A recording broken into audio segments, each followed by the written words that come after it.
Hello, everyone. Cornell Cruz Jr., Executive Director from the Community Reinvestment Alliance of Florida. Welcome back to the Just Economy podcast. We have a great guest today, and we'll get to her in a second. The Community Reinvestment Alliance of Florida sponsors the Just Economy podcast. A couple of big things coming up for the Community Reinvestment Alliance of Florida. We're going to be introducing the nonprofit capacity building project starting in late August. And this will be for nonprofits who has a budget of $500,000 or less, and they will be able to pay for a large variety of services, from accounting to studies to research. Even they will be actually be able to pay for a new person to come on and bringing on staff, staff training, even conferences we're going to be able to do as well. Organizations will be able to apply for up to $20,000. So this will be a great thing for those organizations to help build their capacity. This is powered by Truist Bank. They were the grant provider for this particular project. We're looking to meet with other banks in order to invest in this as well. This is a very great thing for those smaller organizations who've been struggling a little bit in the past, trying to build their organization and just need that little extra oomph in order to make it happen.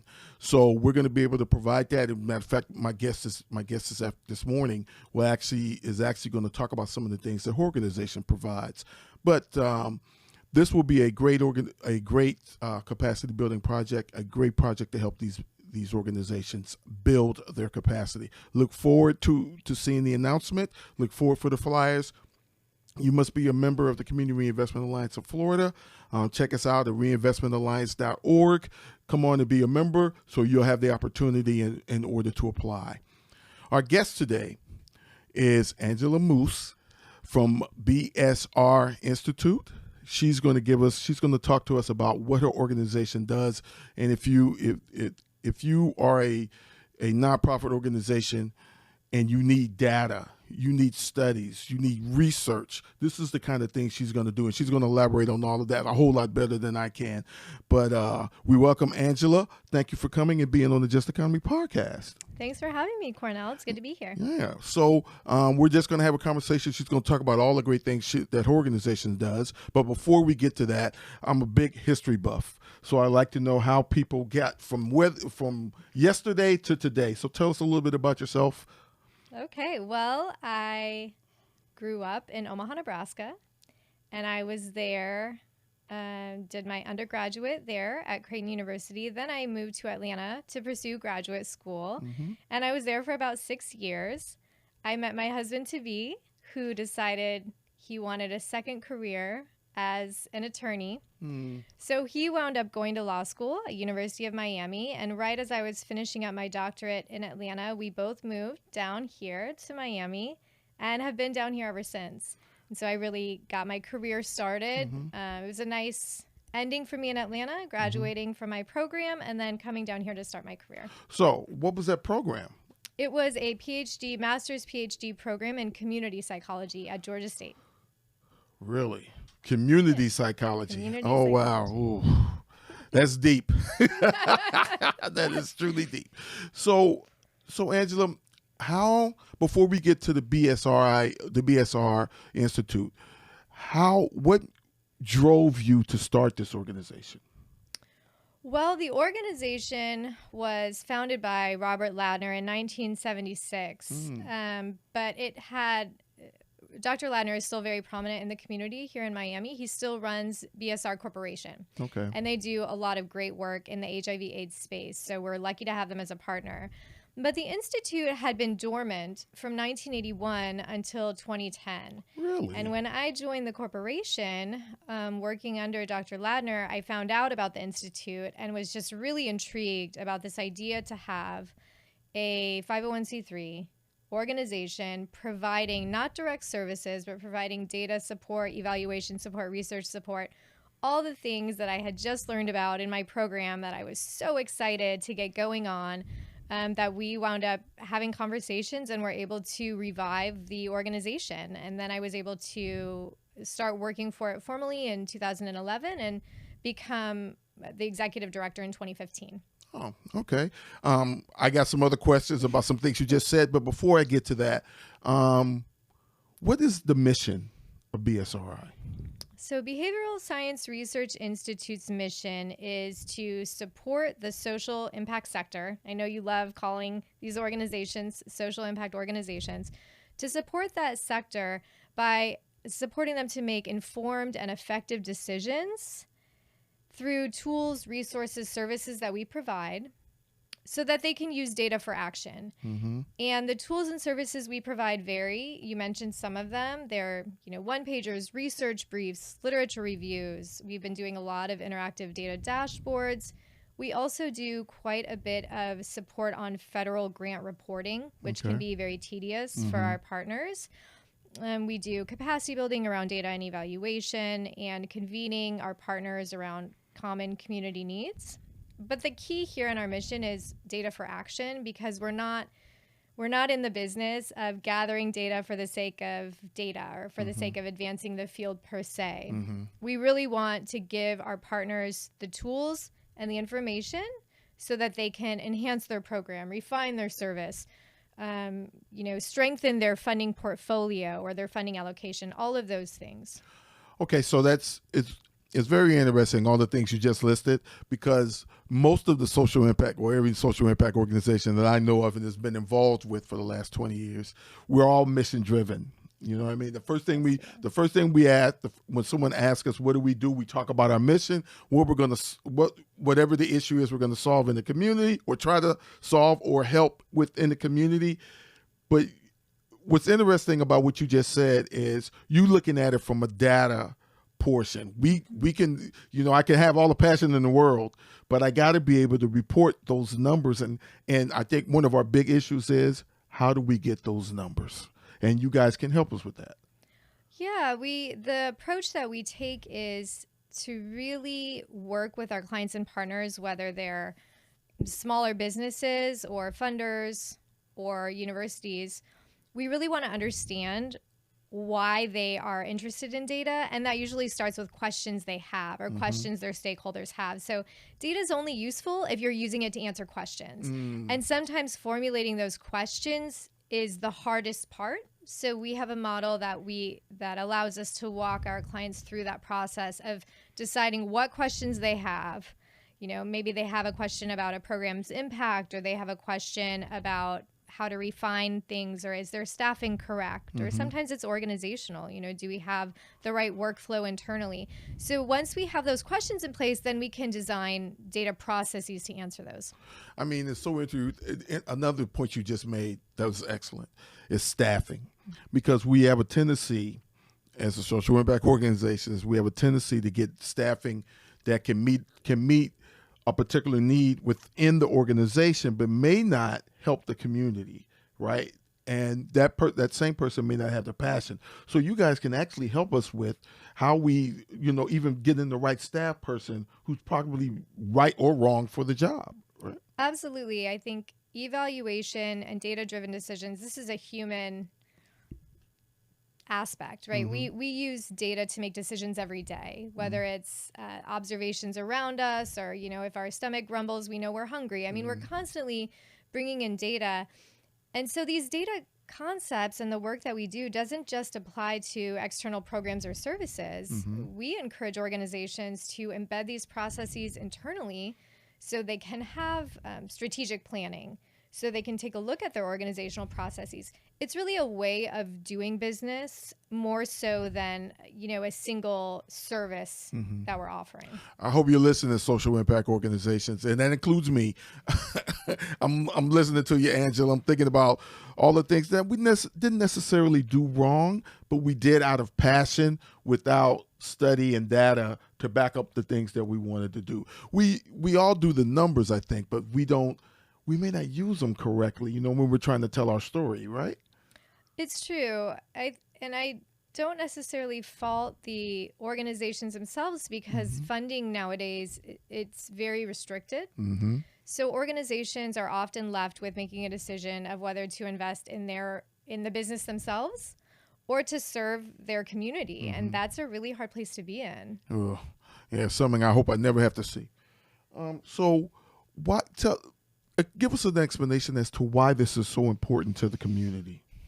Yeah, well, I mean, exactly what we were just talking about. So at the end of the day, these social impact organizations are filling needs that the community has. Mm-hmm. They're often needs that have been created or exacerbated by corporate greed. Mm. And they're unmet needs that the government just doesn't have the resources or isn't allocating the resources to meet them. So they are critical to our community's health and well-being. They're critical to safe and happy and thriving neighborhoods that we all want to live in.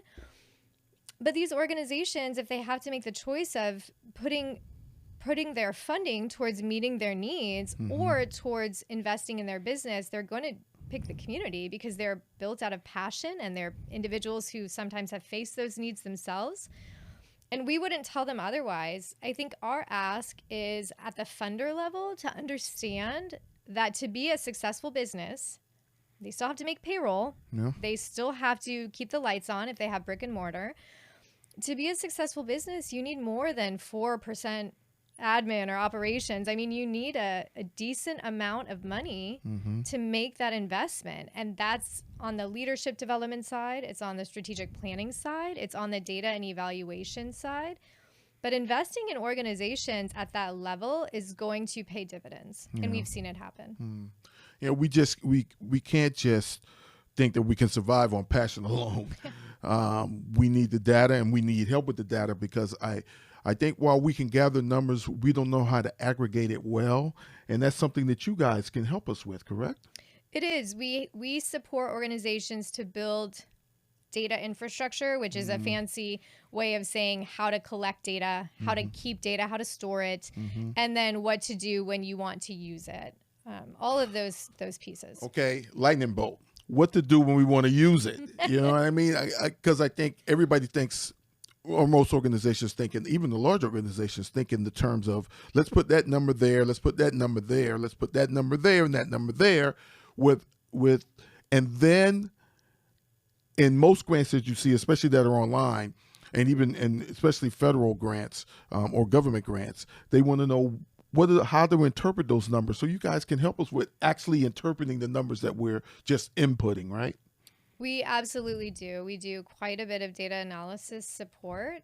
Sometimes even when organizations are able to make those transformations to evaluative thinking, to using data, they still do outsource a portion of that work. To us, it could be, a high technical analysis or something like that. But I think where we really thrive is when we have that communication with our clients and partners to contextualize those findings, because they're on the ground, they're doing the work. So we can tell them what we're seeing in the data, but we are really relying on them, on their constituents, on their partners to say, this must be why we're seeing that, to interpret and then take recommendations that we might have and tailor them so they can actually take that action. Okay, my next question, because I saw this on your website. What is the quasi-experimental design? As soon as I saw it, my eyebrows went, up like this, because I'm like, okay, what could that possibly be? Fancy terminology and jargon. I think where I'll start is most people have heard of a randomized control trial in RCT. This is the gold standard, continues to be the gold standard in research and academic spaces. And the reason is because that level of design really allows you to show a cause and effect. So you can say this program or this blood pressure medication is causing this positive health outcome in the body. It basically takes a big group of people, says you go here and get the medicine, you go here and don't, and it randomizes. And so by creating two random groups, if you study them, you can say, oh, that the effect was because of the drug and not some other factor. Gotcha. Okay. Quasi-experimental says, well, randomizing people, quite frankly, isn't always ethical. It's not always practical. It's not feasible. It's very expensive. So we can't always do that. So in order to still look at cause and effect modeling, we can use other things in place. We can do pre-test and post-test. We can have comparison groups. I mean, there are mathematical ways to do it too. I think for us, where our research lies is that's sort of on the cause and effect side. we want to evaluate things, programs, policies, pills that are already have had their research on that end. Okay. What we want to do is see, well, do they work in the real world? You know, it's great that they work in a lab, but if you and I both know that if someone writes you a script tomorrow for a blood pressure medication, that does not mean your blood pressure will be stabilized, because everything else that's happening, right? Is health a priority? Do you have access to a pharmacy, co-pays, health insurance, childcare, if you have to take the medication with food? I mean, there are a host of systemic challenges and interpersonal factors that affect that, and we embrace that complexity. We say, let's dive right in. This is the real world. We're on the applied research side. So we want to collect data on that. We want to hear people's stories about that. We want to take observations on what's happening. And then we want to gather all of that data and say, how can we maximize the uptake here? How can we minimize the barriers? What can we do to make this better and more effective? That's the side of that research continuum that we work on. You mentioned something. You said you're collecting stories.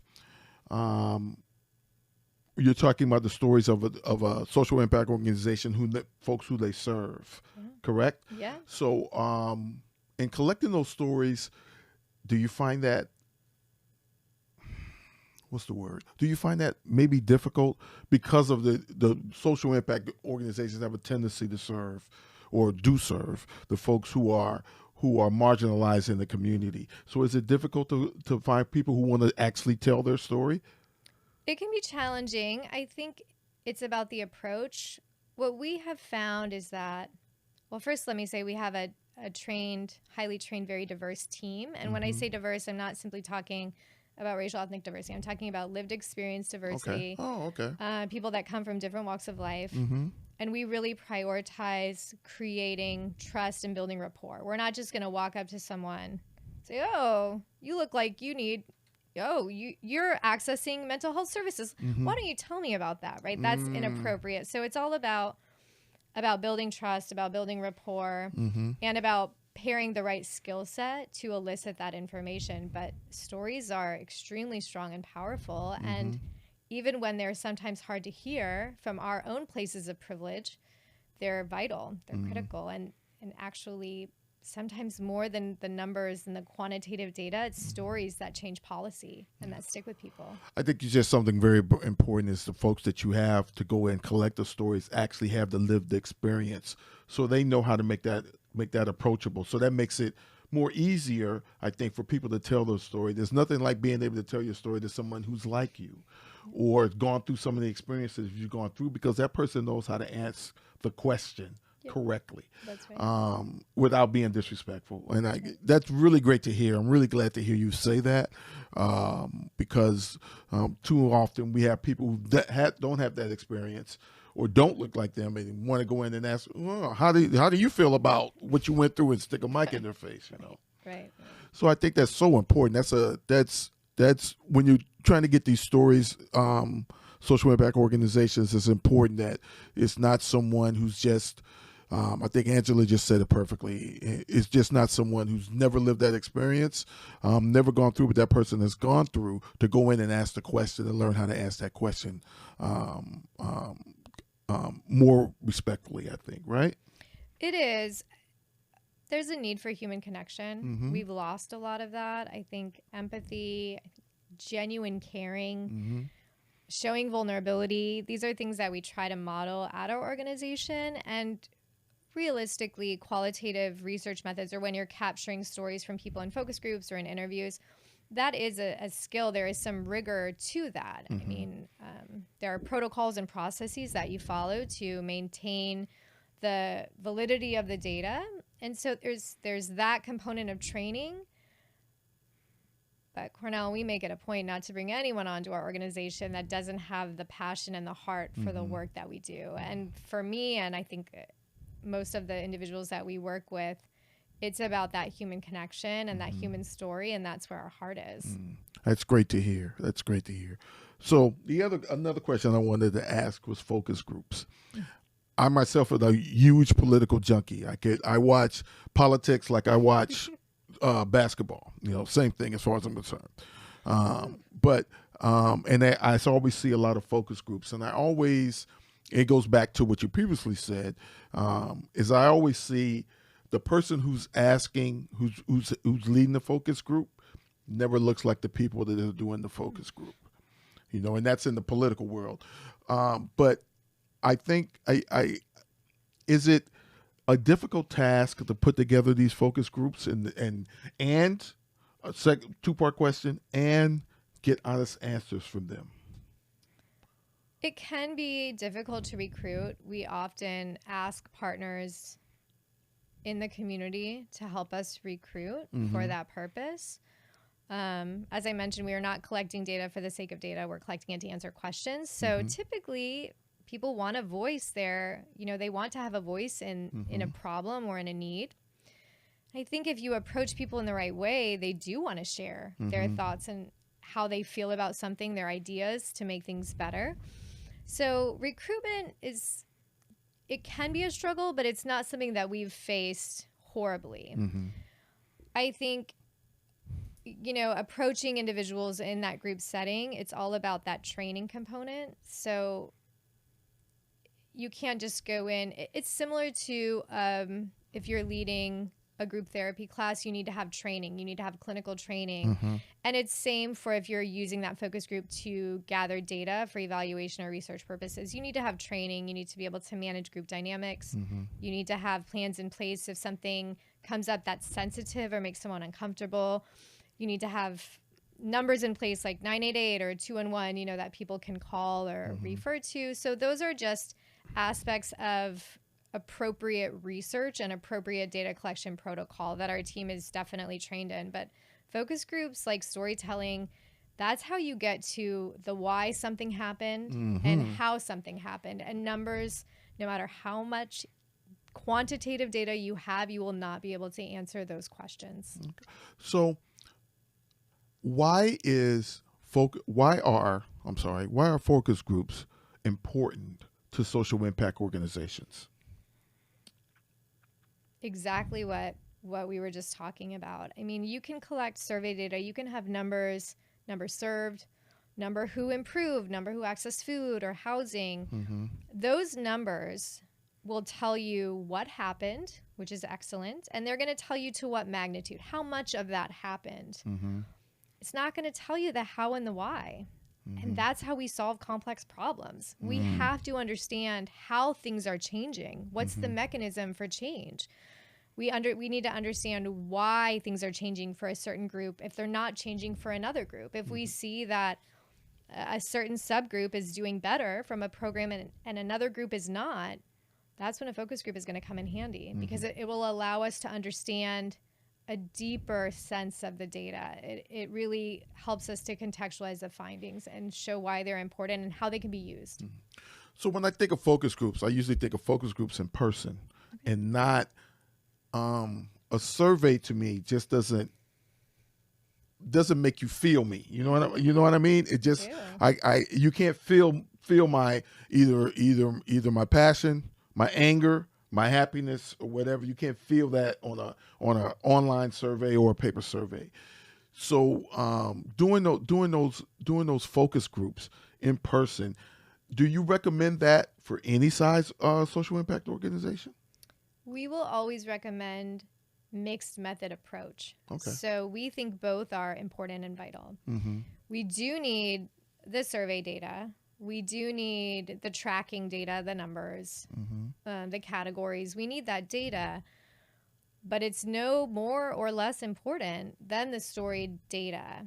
Sometimes organizations can't do focus groups completely, but they can have informal conversations with people in their lobbies or waiting rooms. They can do site observation or observation data where they're seeing how people are interacting after receiving their services or, in some other settings. So there are other ways to gather qualitative data or those storied data. But focus groups are a relatively low resource, low cost way to get that data. And what you said is exactly true. you're not going to get that feeling, that passion, that story from a survey. I can tell you, I've taken so many surveys on my phone, and if there's an open-ended question, I'm just like hitting next. I'm not going to sit and type out a response on my cell phone. Yeah, agreed. I know the feeling. How is it that you from the focus group side, what are some ways that you get the focus group to trust that the organization is actually taking the focus group and is going to listen to what the focus group says?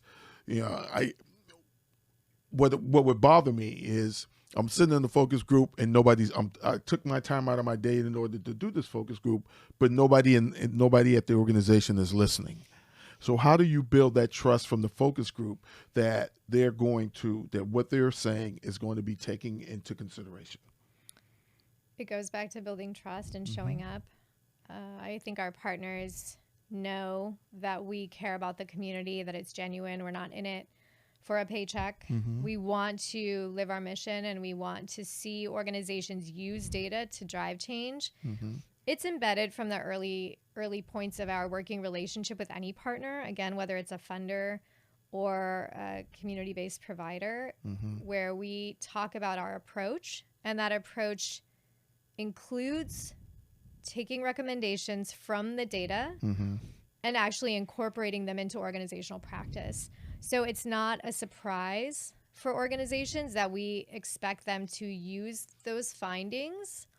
Sometimes things come out that are less favorable, and the truth is that's not punitive. We can all do better at accepting feedback that's constructive. Oh, totally agree. That's how we improve. That's how we grow, and it's no different for organizations. Sometimes it's about the messaging and the delivery, but we're never going back to a funder and saying, these people don't like this program, defund it. It's not that. It's how can we make it better? If it's not a good fit for this population, how can we get it to where it will be used and needed? It's all about pivoting, maintaining agility, and organizations can use data to do that.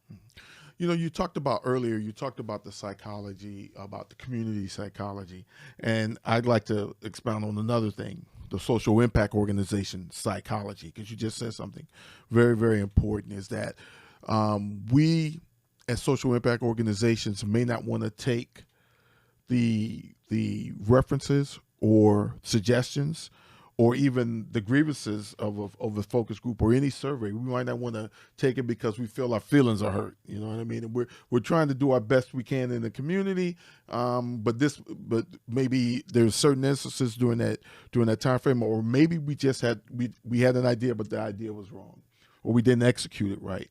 Because you can always have a great idea and just not execute it correctly.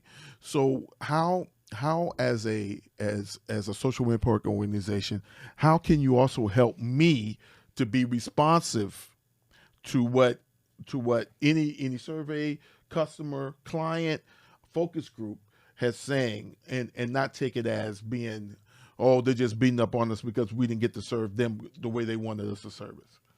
Yeah, that's going to come up from time to time.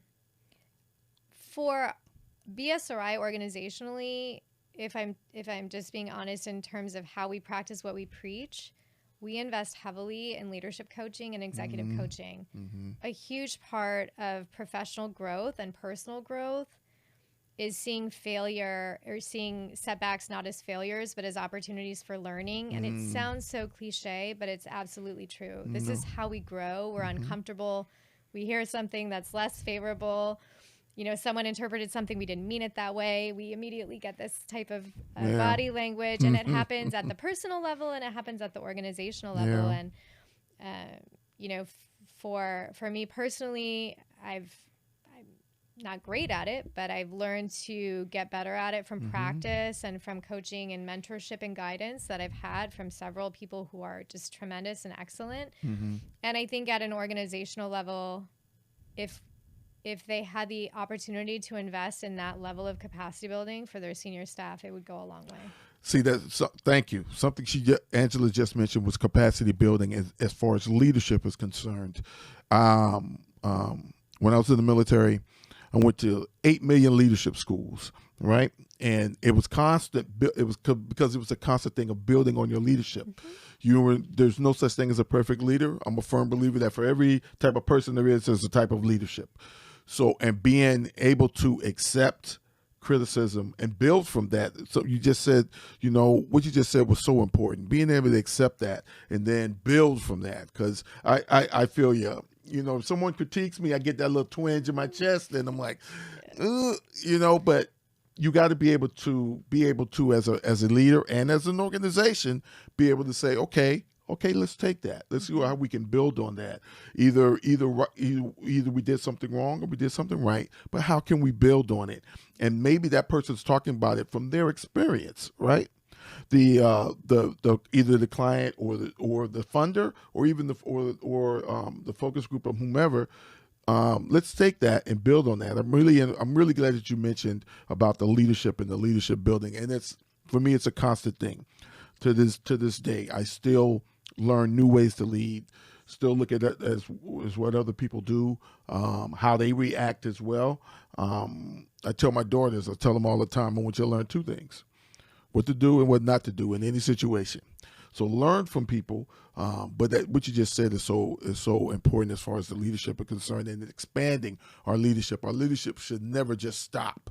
There's no such thing as the perfect leader, and the leader never stops learning. So I wanted to ask you, I know that I was reading up on your model, and you just talked about the model that you guys use, and I'm so interested.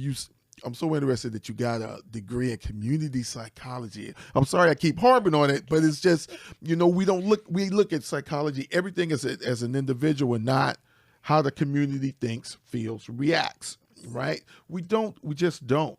So how do you think your model works to help benefit the community as a whole?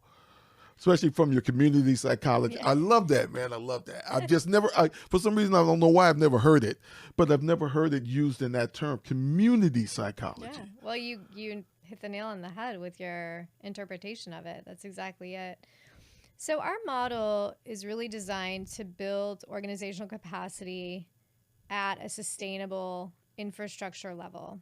And we've seen the impacts of this over and over again.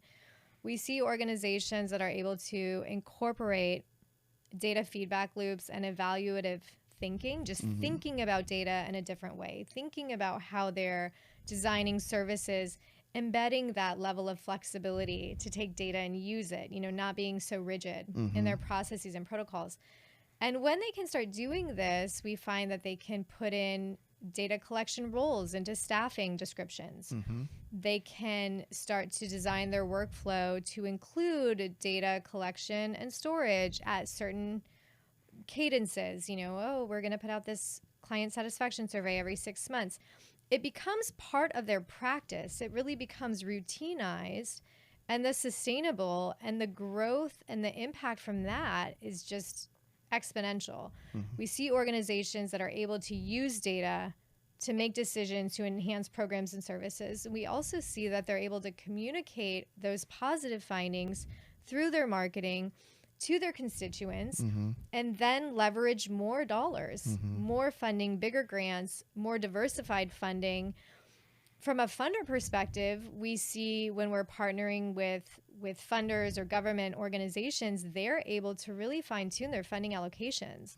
They have their finger on the pulse of the community needs because we're providing that bridge from these social impact organizations to the funders. They're telling us what the community needs, and the funders are able to design their portfolios to meet those needs rather than deciding how to allocate funds based on a board of directors, who often is very out of touch with what the community needs.